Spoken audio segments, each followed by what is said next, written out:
Mr. President, The senator from Oregon. ask the quorum call be eliminated. The Senate is not in a quorum call. Thank you very much. Mr. President, this is a critical time for America. It is a moment in which the actions we take or don't take will affect the very design of our government for generations to come. You know, our founders had a vision that we all created equal. In our initial Constitution, it wasn't fully manifested, but we have worked through several hundred years to come to that point that we recognize that every American should be able to participate in the direction of their country. And we had some key moments in that national debate. I was always fascinated that when my father was born in 1919, women couldn't vote in America.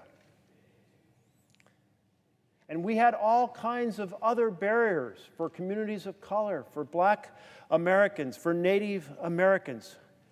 And those barriers we struck down time after time after time. And then we came to 1965, and we said there are still so many ways that communities are trying to keep every citizen from participating in voting. And we're going to make sure that that ends from this point forward. President Johnson, who said that the power of the vote is the most significant tool ever developed to strike down injustice. It's a powerful tool. It is really the beating heart of our republic. That ballot box, the ability to say, this is what I like and this is what I don't like. This is who I like and this is who I don't think will carry the policies I believe in. At its heart, this is a vision of power flowing up from the people, not down from the powerful. But here's the problem. The powerful don't like that vision of America. And so they have many, many strategies designed to try to override that founding vision of participation. They have legions of lawyers. They have legions of lobbyists. There's 3 drug lobbyists for every single member of Congress alone. They have the ability to fund mass media campaigns to try to change the way that issues are framed. They have the ability to participate with dark money in elections that manifests itself in those endless attack ads you see on social media and on television. They have all of these abilities, but the thing they really fear is the ballot box. And right now in America, they are going after the ballot box. And we have to decide if we're going to defend it or not. That is the challenge that faces us. And it's a challenge that shouldn't be that difficult, because every single one of us in this chamber took an oath to the Constitution. And the Constitution lays out the power, the vision of government of, by, and for the people. It starts off, our Constitution, we the people, not we the powerful, we the people. This assault has now spread to 18 states and 35 new restrictive voting laws. These laws attack the ability to vote, and they're targeting Black Americans, communities of color, poor Americans, and college students. They make it harder to register. They make it easier to purge voters off the voting rolls. You can't vote if you're not on a voting roll. They attack early voting. They attack vote by mail. They attack curbside votings. They make it hard to drop off your ballot. They make it hard for people with disabilities to fill out their ballots. And in some cases, they are creating a strategy of voter intimidation, allowing poll watchers to essentially hover over you as you vote and challenge your legitimacy to vote. They even have decided in some cases to make it so that if you are in line to vote and it is a hot day, nobody can give you a drink of water. All of these strategies are about biasing America in its process so the powerful will run this place rather than the people. So I'd love to hear a senator come to this floor and defend these attacks on the right to vote, because if you're not defending the right to vote, you're not defending the Constitution. And every one of us took an oath to that Constitution. We also have a challenge with the courts. It's the Supreme Court that said that it's okay to have hundreds of millions of dollars of dark money that nobody knows where it came from in our elections. Now, if you or I donate $100 to someone, it has to be disclosed. Everyone knows I made that donation. But if a powerful corporation or a billionaire puts $1 million or $100 million into an election, they can do it and remain in complete secrecy. That's why it's called dark money. And that's what the court unleashed with its Citizens United decision. And then the court said that's not enough. We're going to go after voting rights by undermining the 1965 Voting Rights Act. Even though this chamber reauthorized that act on a bipartisan basis time after time after time. Well, first the court said in Shelby County versus Holder that preclearance no longer applies. So a state that had been routinely attempting to block citizens from voting no longer had to have new changes in its voting laws pre-cleared to make sure that they did not have a prejudicial effect against a targeted group of voters. And within days, chambers were plotting in this country about how to stop people from voting. Well, the Supreme Court, maybe they were just so idealistic that they said nobody would ever do this again in America. No chamber would ever do this in America. If that's right, if that was their thought, they're wrong, because within days, those plots unfolded. And then we have the most recent Supreme Court decision, Brnovich versus the DNC. And Alito says, making voting inconvenient doesn't make access unequal. Well, let's just explain to this justice, who apparently knows nothing about how voting really works, that when you make it inconvenient for a targeted group, you make access unequal. It's exactly the intent of these laws, is to make access unequal. Elena Kagan, in her dissent, said, equal chance to participate in our democracy. That, referring to the 1965 Voting Rights Act, that law of all laws should never be diminished by this court. You know, Section 2 is the most recent section attacked by the Supreme Court. And it bars procedures that result in denial or abridgment of the right of any citizen of the United States to vote on account of race or color. Well, one of the issues was, from Arizona, a situation where you have no easy places to drop off your ballot in large Native American reservations.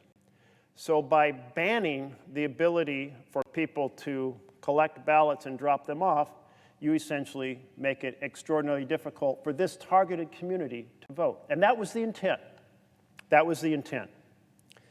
Now this law, Section 2, it didn't say that anything about intent. It said the result. And it didn't say it had to be a denial. It said an abridgment. In other words, an infringement on that ability to cast a ballot. But Alito doesn't care. The majority doesn't care on the Supreme Court about defending the right to vote, the pulsating heart of our republic. So where does that leave us? It leaves us as the critical factor to defend the Constitution. The Supreme Court won't do it. The states are undermining it. It's our responsibility to set out those basic standards that defend the ability of every American to vote. And that's why I'm here on the floor tonight, talking about the For the People Act. It's called S1, number 1, Senate Bill number 1. Why? Because defending the right to vote is our number 1 responsibility.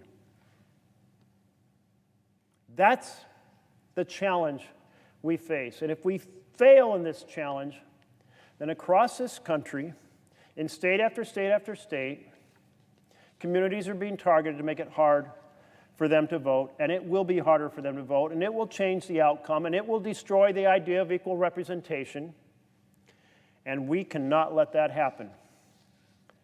Today, I met with members of the Texas legislature. They have come here in order to stop the Texas House of Representatives from passing these types of laws that are targeted at stopping specific groups from voting. And what are the types of laws that are being considered by the Texas legislature right now? Well, one is they don't like the idea of Christian communities voting on Sundays and getting in buses to go to the polls together. They call it souls to the polls. And so they said, you know what? It will be against the law for more than 3 of you to get in a car and drive together to the polls. Are you kidding me? Has anybody heard of the right of association? Are any senators here caring about defending the right of association in our Constitution?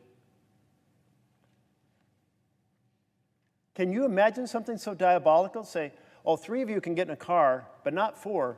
And you know why? Because we want to stop you from using vans or buses to go vote. That's crazy.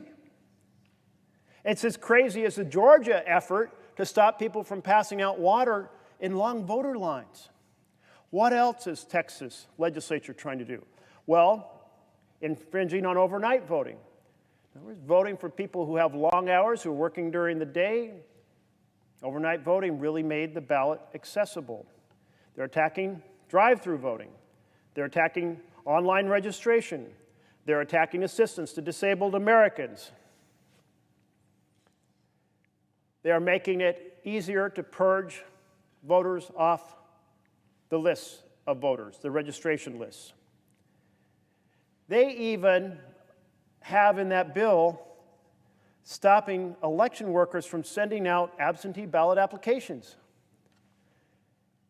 It's a crime to be able to help your fellow citizen apply for a ballot? Yes, if Texas passes that law. And they are engaged in a process of voter intimidation, allowing partisan poll watchers to freely intimidate voters.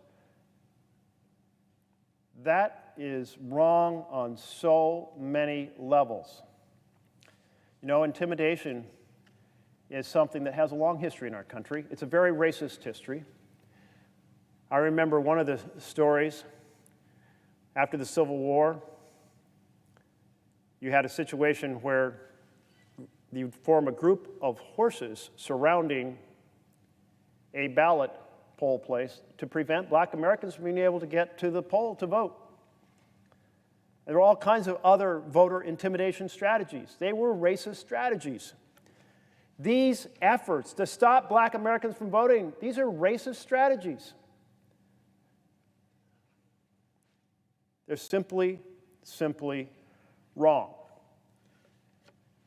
And we have the responsibility to end these practices. the effort to silence the voices of American people, to stop them from having a say through their vote, is just fundamental to the vision of government of, by, and for the people. Citizens wonder why it is that they're hearing that billionaires don't pay any taxes, that some of the most profitable corporations in America don't pay any taxes. Well, it goes back to the many advantages the wealthy have in influencing the outcomes. Those reams of lawyers, those platoons of lobbyists, those media campaigns, that dark money, and now the effort to block the ballot box. That's how afraid the powerful are that the voice of the people will say, invest in American families rather than tax breaks for billionaires. Tackle health care and housing and education. Create living wage jobs rather than new tax cuts for the already wealthy and influential. What we have is a battle between the powerful and privileged, holding on to their levers of power, trembling at the idea that American voters can get to the polls, and determined to block it. They're afraid that if voters can get to the polls, they might elect people who are fighting for Main Street rather than Wall Street. They're afraid that they might invest, those elected individuals, in quality, affordable health care. That health care should be a right, not a privilege. That we might invest in housing, because there's a tremendous housing shortage across America. That we might invest in education, because education is the path to success in our complex society. So how do we address this? We pass Senate Bill number 1, the For the People Act. We do it by following the example of the men and women who sat in this chamber a half-century ago and used their power to pass the 1965 Voting Rights Act to give every American a full opportunity to vote. Once again, this more than half a century later, we're called upon to fight to defend our Constitution, to defend we the people vision, ensure that every American can freely and fairly cast a ballot. This bill sets out basic national standards for how elections are conducted in accordance with the constitutional power specifically stated for Congress to be able to so set such standards, to ensure that every American has equal freedom to vote, equal opportunity, regardless of who they are, the color of their skin, where they live. It ensures this access by protecting vote by mail and early voting and fairness on ballot drop boxes. Why are early voting and vote by mail so scary to the powerful? Here's why. On Election Day, there's so many ways to stop people from voting. First of all, you reduce the number of precincts in the communities you don't want to vote, so there's fewer places to vote. Then you put them in places where there's no parking. That makes it harder. Then you reduce the number of precinct workers in those locations, so there's really long lines. And you've heard about those lines. 3 hours, 4 hours, 5 hours, 6 hours, 7 hours. And then you tell people, you can't even give people a glass of water who are waiting in those lines. And then you intimidate people by allowing partisan poll watchers to hover over people while they vote, or one single person to challenge the legitimacy of the right to vote of every single person who walks in that door, because that's another one of the bills that is being passed in state after state. Election Day can be easily manipulated, and there's even more ways to do it. One is, and this happens, you send out false information about what day is Election Day. You send out texts that say, so sorry you missed the election last Tuesday. Hope you make it to the polls next time. So people think they missed the vote. And they're like, oh, I thought it was next Tuesday, but I got this text told me it was last Tuesday. You put out false information about where the voting location is. You proceed to make sure you change the location from the previous time so people get confused about where to go and vote in the wrong precinct, and then you make it illegal for their vote to be counted if they voted in the wrong precinct. Election day is easy to manipulate. The antidote is early voting and vote by mail, and that's why the powerful are attacking early voting and vote by mail. Now, my state, Oregon, was the first state to adopt vote by mail. It did so when we had a Republican House and a Republican Senate in my state. Utah was a major early state to do vote by mail. It's considered a red state, a Republican state. This isn't blue or red. This is American. This is our Constitution. A second thing that the For the People Act does is stop billionaires from buying elections with dark money. You know, no matter if you poll Republicans, Independents, or Democrats, they all believe billionaires shouldn't be able to buy elections with dark money. They know that if a billionaire can create the equivalent of a stadium sound system that drowns out the voice of the people, that's just wrong. Think about how Americans thought of those early debates in the town square. Everyone got their chance to stand up and have their say. You didn't allow someone to erect a big sound system to drown out the people you didn't want to speak. No, give everyone. That's kind of the heart, isn't it, of our First Amendment, free speech. That everyone should be able to have their voice heard and not be drowned out by advertisements, by anonymous billionaires buying elections. Third thing this act does is it ends partisan gerrymandering. Creates independent commissions, equal numbers of Republicans, Democrats, Independents, and therefore fights for the vision of equal representation. Now, I've heard some folks salivating over increased gerrymandering, hoping to influence that other institution down the hall, saying, hey, we've got an extra 15 votes we shouldn't have right now, let's get 25 with increased gerrymandering. Well, it's just wrong to attack the principle of equal representation. You don't have equal representation if the system is rigged so that politicians choose their voters rather than voters choosing their politicians. And the fourth thing that the For the People Act does, takes on ethics reforms, targets corruption. And again, whether you ask Democrats, Republicans, or Independents, they want the corruption out of our system. They want to ensure that public officials serve the public, not some private cause or serving themselves. That we're here to do the people's business, not the business of some outside billionaire or some outside corporation. These principles are widely supported across the country. People sometimes say, why don't you have any Republican sponsors on this bill? Why don't Republicans support this bill? Across this nation, Republicans overwhelmingly support these four principles in this bill. It's incredibly bipartisan, but not here in this chamber, because here is where the powerful speak. And the minority leader has said, I'm going to lock down my senators from supporting these efforts to defend our Constitution. I'd be embarrassed if a leader of a caucus said it's going to lock me down and prevent me from defending the Constitution. I'd be more than embarrassed. I'd be alarmed. I'd be outraged, as should every member of this body across the aisle. Should be outraged that they're being told they're locked down from defending the Constitution. Next month, America will celebrate the 56th anniversary of the 1965 Voting Rights Act.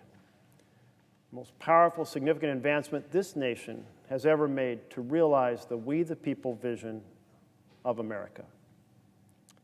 Lyndon Johnson called August 6, 1965, the day he signed that law, a triumph for freedom as huge as any victory that has ever been won on any battlefield.